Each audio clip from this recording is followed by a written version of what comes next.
Hey guys, welcome back to Semper Mechanic. My name's Thomas. And today's video is a little story how I helped a couple car thieves get away with their stolen car. So if you want to use my life as your entertainment, stay tuned because we're starting right now.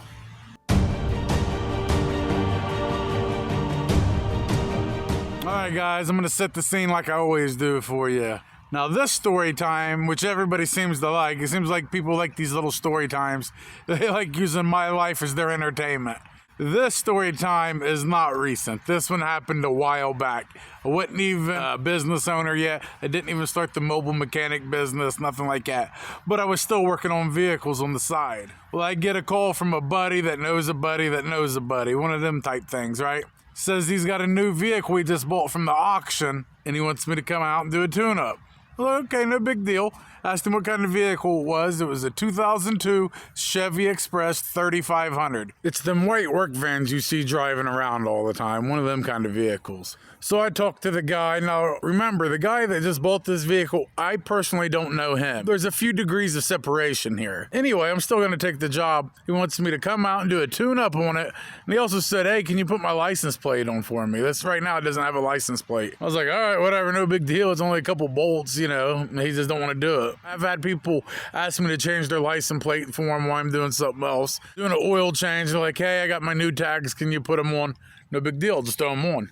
So me and this guy set up a date and time, you know, for me to come out and do this job. So here it is 2 days later. I think it's about 4 o'clock I head out there. Once I get out there, I meet the guy. I don't know him, but whatever. He seems cool. My buddy said he knows him. Whatever. I've already taken a job at this point. All I care is the money.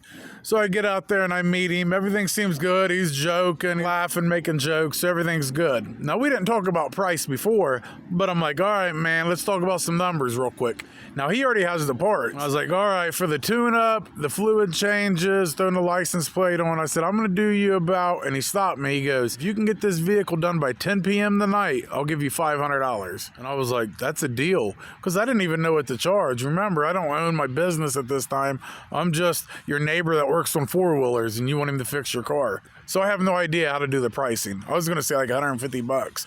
He's like $500, and he hands me $300 up front. I was like, I'll take this. Like, let's do it. So I start working on the car. He comes out like an hour later, and now he's antsy. Like, he's like running back and forth. He's checking me out. He's asking questions. How much longer?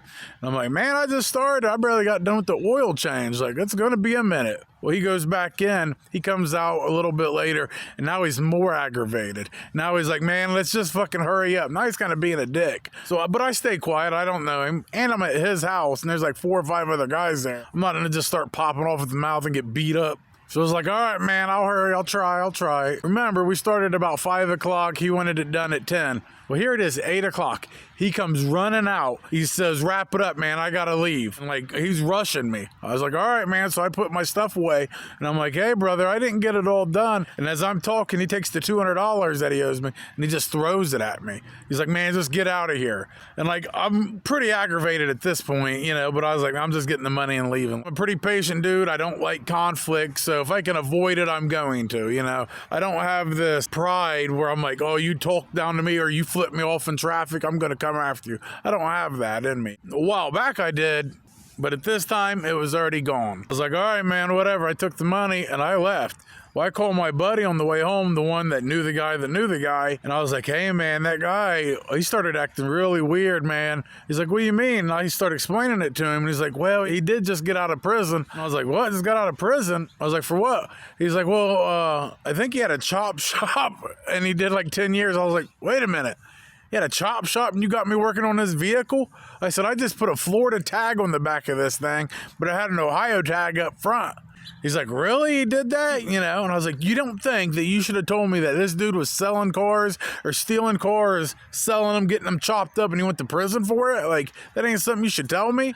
Like, I don't care that he went to prison. Like, everybody, you know, I've been to county jail a few times in my day. I did it damn near a year, locked up as a juvenile for doing fights and stuff when I was underage. So I know all about getting in trouble and all that. So that ain't the point. The point is that he used to steal vehicles, and now you got me working on a vehicle he bought from an auction, and I'm putting a Florida license plate on the back, but I know there's an Ohio tag on the front. Whatever, man, I don't even want to know nothing about it. So I go home, everything's fine. I don't even care, you know, I forget about it. So 3 weeks later, I'm sitting at the house and I get a missed call and it goes to voicemail and I pick it up, listen to it, and it's like, hey, I'm Detective James or whoever he was with police department. Can you give me a call back? And I'm like, oh my God, what's going on? So I call the detective back and he's like, hey man, can we meet in person? I want to talk to you about a few things. And I'm like, I don't know. Like, can you give me some information? You know, like maybe I'll talk to you. Just what is this about? Well, it's about a stolen vehicle that you did some repair work on. And then as soon as he said that, I knew exactly what it was. Like, I even told him myself, I was like, what? That white Chevy van? Like, obviously, even if it wasn't, you know, I'm saying it now. I'm like, what, that white van that was stolen? He's like, yeah, it's that one. Can we set up a time to meet? And I was like, yeah, first he wanted me to come down there. And I was like, no, sir, I'm not comfortable with that. I don't think I want to come down there. He's like, well, can I come to you? And I was like, all right. So he comes out to the house and I'm scared because I don't know where this is going, what he thinks I know. He starts asking me if I knew the people. And I tell him the story. I'm like, no, I'm just a shade tree mechanic. I do this on the side. My buddy knew somebody. I knew somebody. I just knew that I was going to make a few bucks doing a small repair.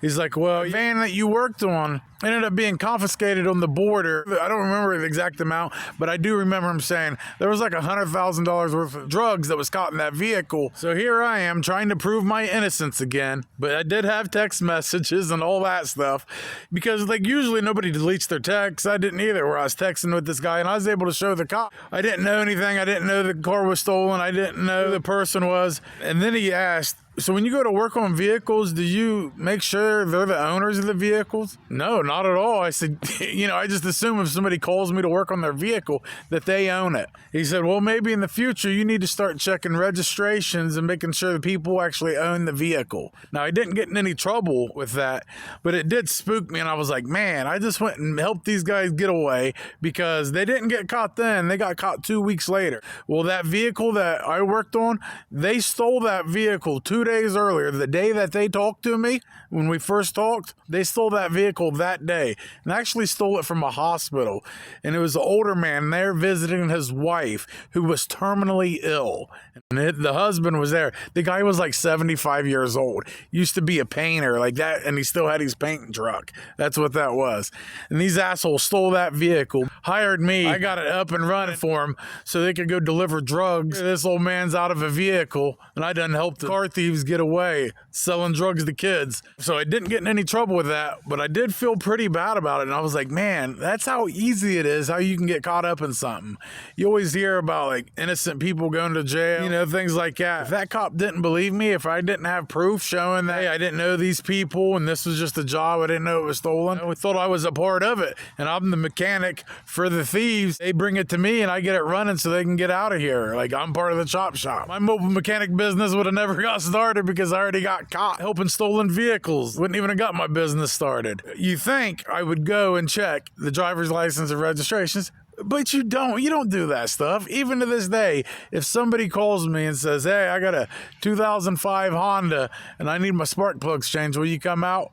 When I go out and meet that person, I get some money and I get the keys. I don't check to see if they're the owner of the vehicle. So that's my story, how I helped car thieves get away. And they got away for a couple weeks, man. They got caught up in a sting. $100,000 worth of drugs on them. Pretty wild. All right, guys, if you like this video, give me a thumbs up.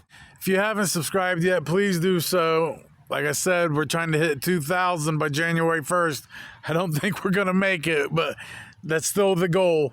And also remember, if you ever want to donate to the channel, our Cash App and our Venmos are in the description. Any tools that I use or anything I use in these videos, everything's in the video description. So go down there and check that out. Check our membership out. Check everything out down there.